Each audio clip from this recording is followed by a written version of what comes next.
one of the things we're going to talk about is this Field Mom Project. And the Field Moms is an effort that the Illinois Farm Bureau is doing with other commodity groups. But we want to really keep a distance, and we're very protective of our field moms. So we did toy with the idea of having one of them come out and present today. But in the end, we thought we didn't want to give, since it's the first year, we didn't want to give any appearance that we are, their hired guns for the Illinois Farm Bureau. So since I'm the hired gun for the Illinois Farm Bureau, we'd go ahead and do this presentation then. But this Illinois Farm Families Coalition is really a group of producer organizations, Beef Association, the pork producers in Illinois, also the corn and soybean associations are also a part of this coalition. And it really got to be, how do we connect with the consumer and promote our message? So the first thing we wanted to do as a goal was really strengthen consumer confidence and counter these negative perceptions that are out there. And we really needed to know what folks thought of farmers first. And so there was some research that needed to be done. And so we worked on focus groups. We brought people in, showed them some of our farmers talking about the issues, and then asked them one-on-one, what did you think of this person? What do you think of the things that we're saying? So we did this research using 1,100 Chicago area consumers. And here's what we learned, I guess we refer to it as an empty vessel, is that the consumer doesn't really have a negative or a positive idea of a farmer, but they are the empty vessel. They're waiting to be filled. They want to hear from you. They trust the farmer, but they want to hear from you. And we focused in on that one of the best spokespersons for agriculture and the best person to convey that are the moms. The moms are powerful consumers. And again, they want to feel good about their food choices. It's not that they're anti-meat. They just want to know that you're taking good care of the animals. They respect the farmers. They see them as hardworking people.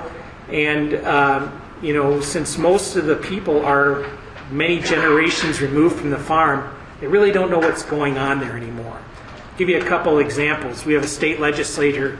He used this phrase to us the other day. He said, my grandmother owned a farm. My mom had a garden. I have a can opener. I think that's a pretty good analogy today. One of the things when we talk about they're not sure what we're doing today is considered farming, when they go drive through the countryside and they see a DeKalb seed corn sign out or a Pioneer seed corn company, they think DeKalb owns that field or that Pioneer owns that field. And that's a perception we've got to change. So that's their perception. Oh my gosh, corporate agriculture. Monsanto owns this field. So it's very interesting to see what their perspectives are. So again, many generations removed from their farm. They said their information about farming comes from farmers markets. Interesting. And we talk about 37% driving by the farms, their perceptions that they see the seed corn signs in that. Only 1 in 4 really felt even knowledgeable about farming. 2 in 5 are somewhat comfortable about how our food is grown. More than half the farms in Illinois were corporately owned. That's what they were thinking. 8 or 10 moms want to see farms and farmers, and 9 of them want to go on a field trip to a farm with their kids. Okay, so these are things that we're finding in these focus groups. So what do we need to do? We need to communicate with the consumers. So I want to play real quickly here a couple of focus group interviews. And the first one I want to give you is a dairy farmer, and his name's Larry Larson, good friend of mine, good guy. But I want you to see what he's talking about, and they just said, tell us about your use of crop protection products, chemicals, herbicides on the farm. And then you'll get to see the reactions of the focus group after they hear what Larry has to say. We use pesticides because if we didn't, the weeds would take over, or you'd have to go down the row with a hoe, hoeing out each weed in between each row of corn. And I don't particularly have the ambition to do physical labor in the broiling sun in July that much anymore. I did plenty of it. I walked beans as a young man a lot, but I sure appreciate the herbicides that do it for me. We don't use any more of those herbicides than we absolutely have to get the results that we want. It's not a condition, it's not a situation where more is better at all times. You use what you have to use to get the job done. You're constantly searching to improve your management, to be able to use less of a product, be able to use a different product that does a better job at a less cost. I think he should retire. What do you mean? He's ready for retirement. He doesn't want to do the work anymore.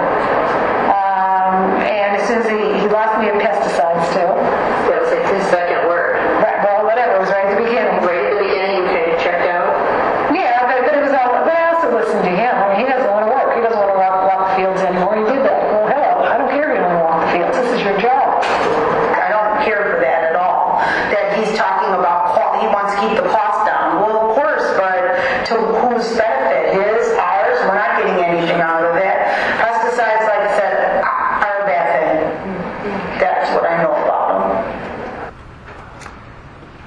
Larry tried to do a good job, and he's a great guy, but he's kind of the old school, trying to get out there and communicate and connect with people, and he didn't do it.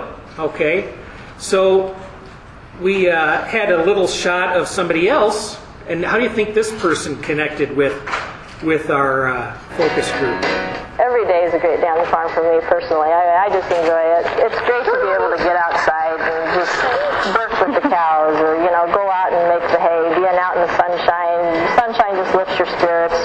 My interest in Angus cattle comes clear back from when I grew up. I had the opportunity to have some Angus cattle around growing up as a kid. I showed them and raised them. I'm pretty prejudiced to the black ones, I'll admit it.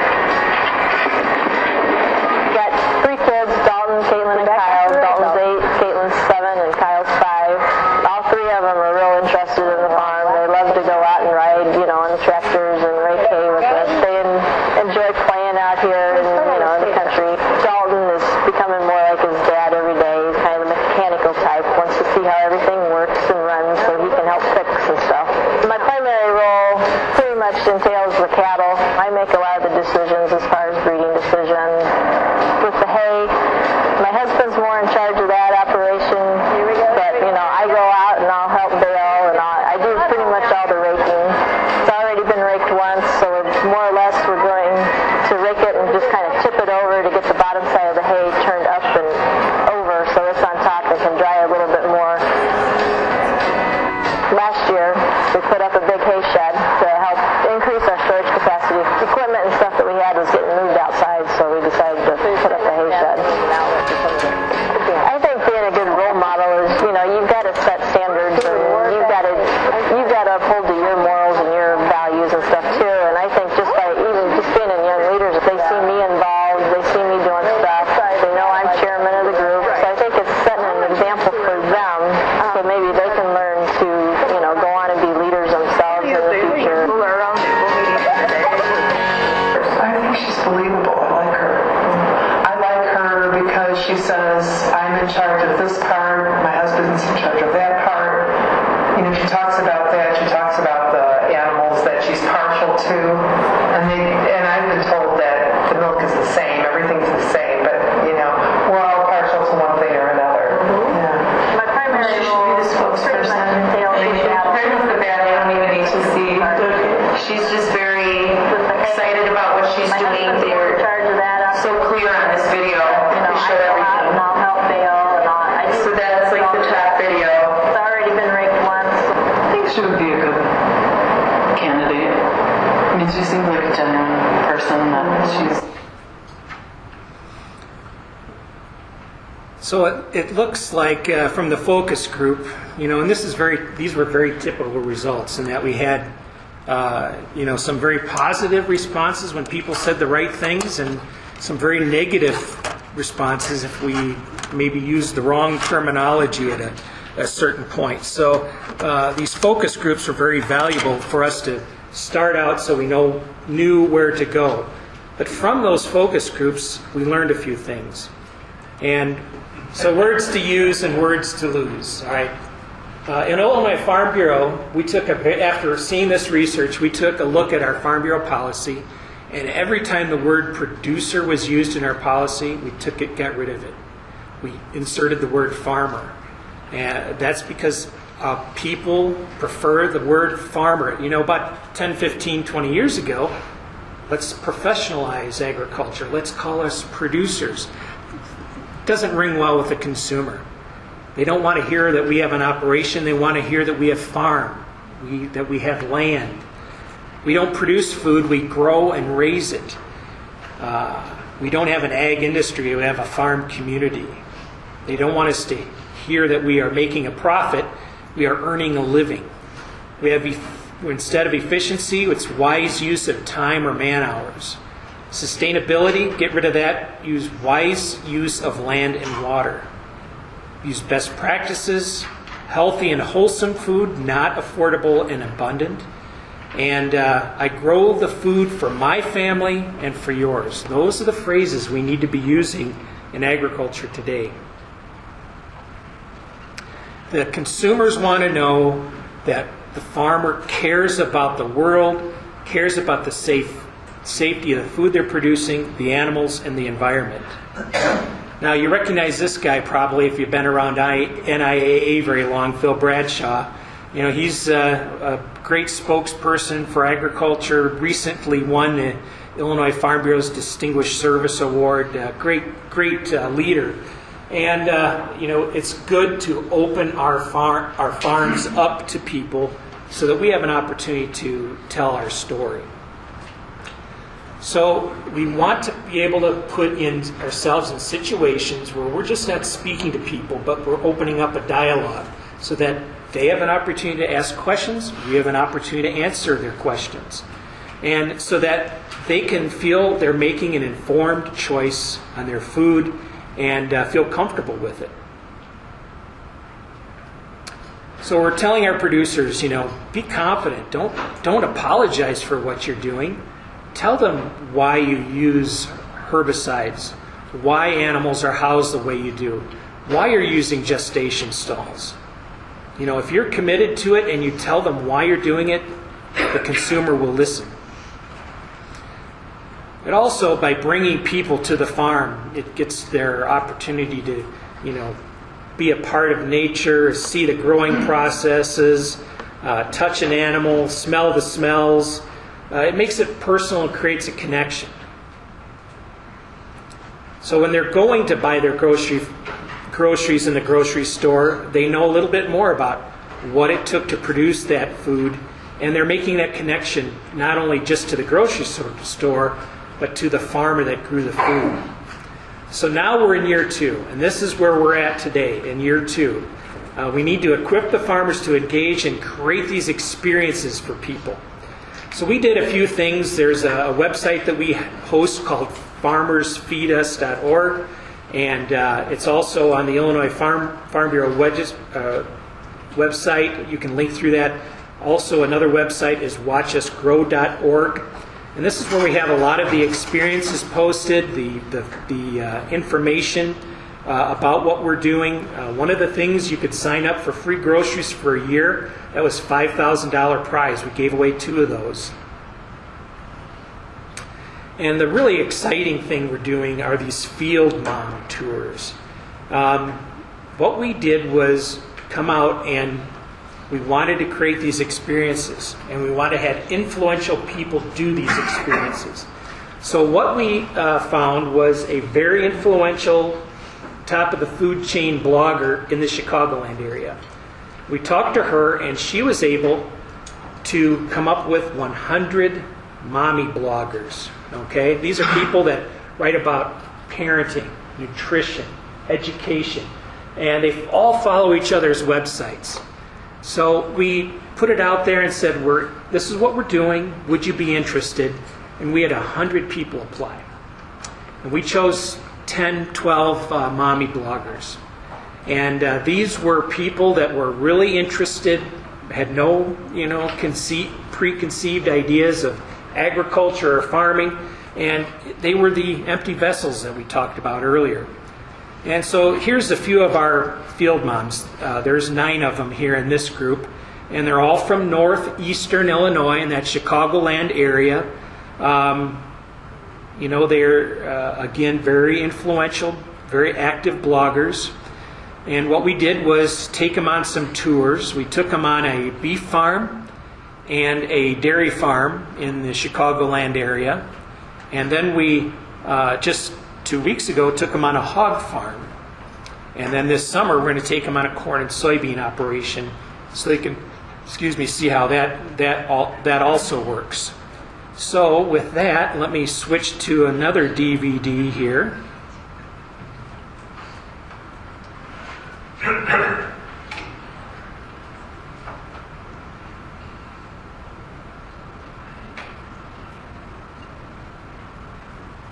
I want to point out something here, just completely by an ironic chance here. One of the veterinarians in this video is Dr. Brian Gerloff here. Go ahead and wave, Doc. I didn't know he was going to be here. Just by chance he's here today. But we had these mommy bloggers come out to a dairy farm. And this is Linda and Dale Drendel in Hampshire. And so you get to see the mommy bloggers ask questions, talk about, and they hear it right from the farmer. And there isn't any better source of information. They ask all kinds of questions. So this section is on antibiotics.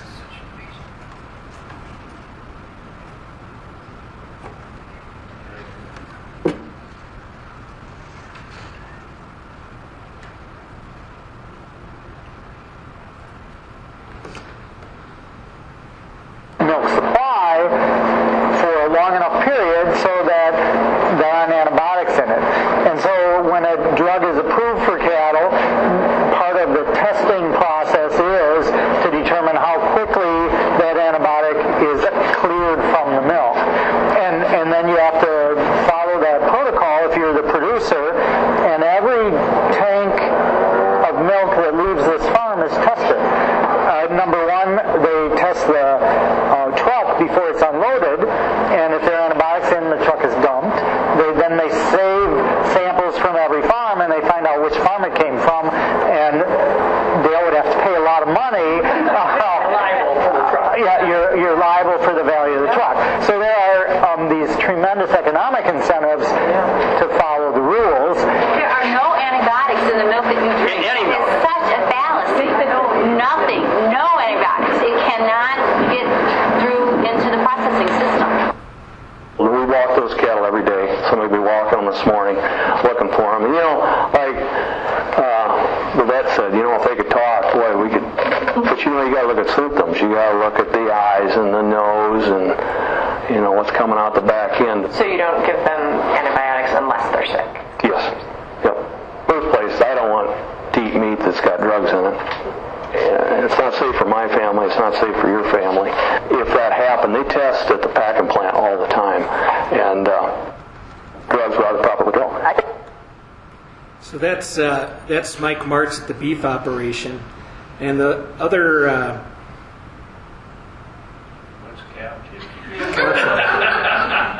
I'll hit you up with that one last. This one is about animal housing and care.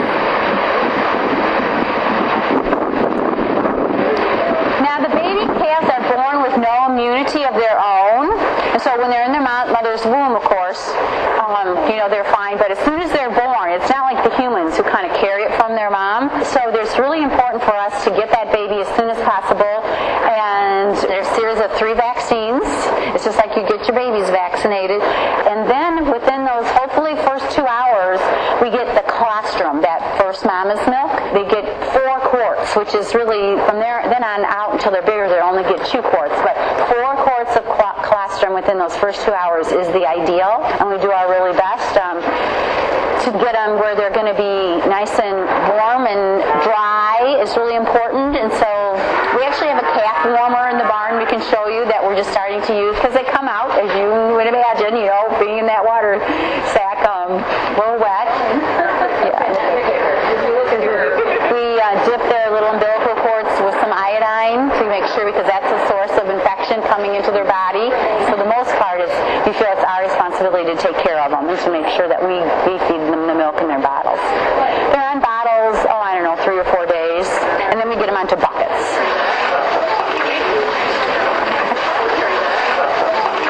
Yeah, once they get, we work with them more often, then they're friendlier. This one's Taz. Hi, baby. Are you going to be friendly today? Come here. I told him you would be. Here, I'll give her a grain. Come here. Lucky. This is Libby's last calf. Hi.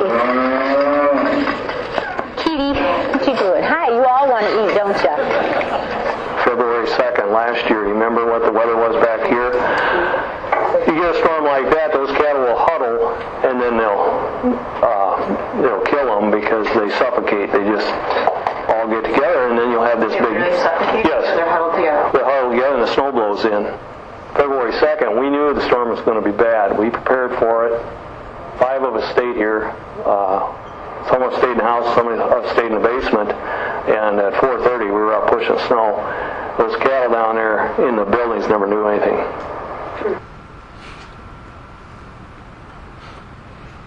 And that kind of is a good example of some of the nerves coming directly from They can get tipped over when they're sleeping. No. Cow tipping? No. So cow tipping is not... No, I don't know where that comes from. Do you watch the Cars movie? The Cars movie? Yes. Isn't that a stitch?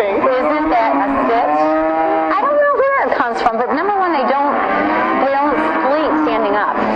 They do not sleep standing up. Like a horse will sleep, put her foot up there, his or her, and will sleep standing up. But cows just don't. They don't sleep standing up. So I don't know where the cow tipping stuff came from. I just don't know. pretty wild. Was that on a blog? Well, here's when you talk about the blogs. We'll go through some of the things that the bloggers said after being there. But what we found is that these bloggers really bonded together, and they really look forward to the opportunities for them to get together to these farms. And so we've done some meetup events in between, just where we can maybe take them out to breakfast in a very informal situation. And it's just been a whole lot of fun. These bloggers all have are listed on our website, and it talks about, for example, one of our bloggers, she wanted to know not the media version, not the PETA version, not even the Hormel version. She wanted to hear it from the farmer, and now that she did, it really, she could see the level of commitment and care to the farmers, and she appreciated hearing it firsthand. Just very recently here, about 10 days ago, they visited the Gould swine farm. Eldon Gould is a producer in the area. This is his son. And, he's getting up and close and personal, not hiding anything. There they are right in front of a gestation crate and a gestation stall. So they had an opportunity to see everything firsthand, and again, very positive. They understood why producers do these things, why they raise pork the way they do. And, we didn't try to hide anything. We answered all the questions. And what they were saying after this is, the farmers value the land. Okay, they know how that's going to impact people down the stream. One of them talked about being able to put their thumb in the milking device, and they could see that it wasn't tearing their thumb off, that the cows were being cared for. In other words, that's really what they want to know. They want to know that the cows and the beef animals, the lambs, are all taken very good care of. So we're using social media. We're seeing it Facebook, Twitter, their blogs. We're just seeing a lot of good follow-up. Here's the farm family's website. You can go look at the blogs. You can see some of the questions that the bloggers asked. You can submit a question yourself or subscribe as the blogs come up. So what are we planning to do next year? We're looking at things where we can do more meetups, involve more bloggers, and really take it onto a county level now. We've kind of tried it out, got our feet wet. It's worked tremendously well, and now we want to go into maybe the St. Louis metro area, Champaign, Bloomington Normal, all the Rockford, where the larger populous areas are, and try to implement this at a more local level. So our number one audience are the moms. They trust Illinois farm families as a credible source. They see that we're balanced. There's a lot of community support for these conventional farming practices, and that we can be relied on providing them accurate information. Now our second audience, our secondary audience, are the farmers, making sure that they have this understanding that we talked about, what the consumers are thinking about them, and open up that dialogue. So in summary, we're Illinois farm families growing your food with care, and when it comes down to it, consumers have a lot of questions about the food they're feeding their families, and who should be the people to give them their answers. And it should be the farmer directly. And this program lets us do that.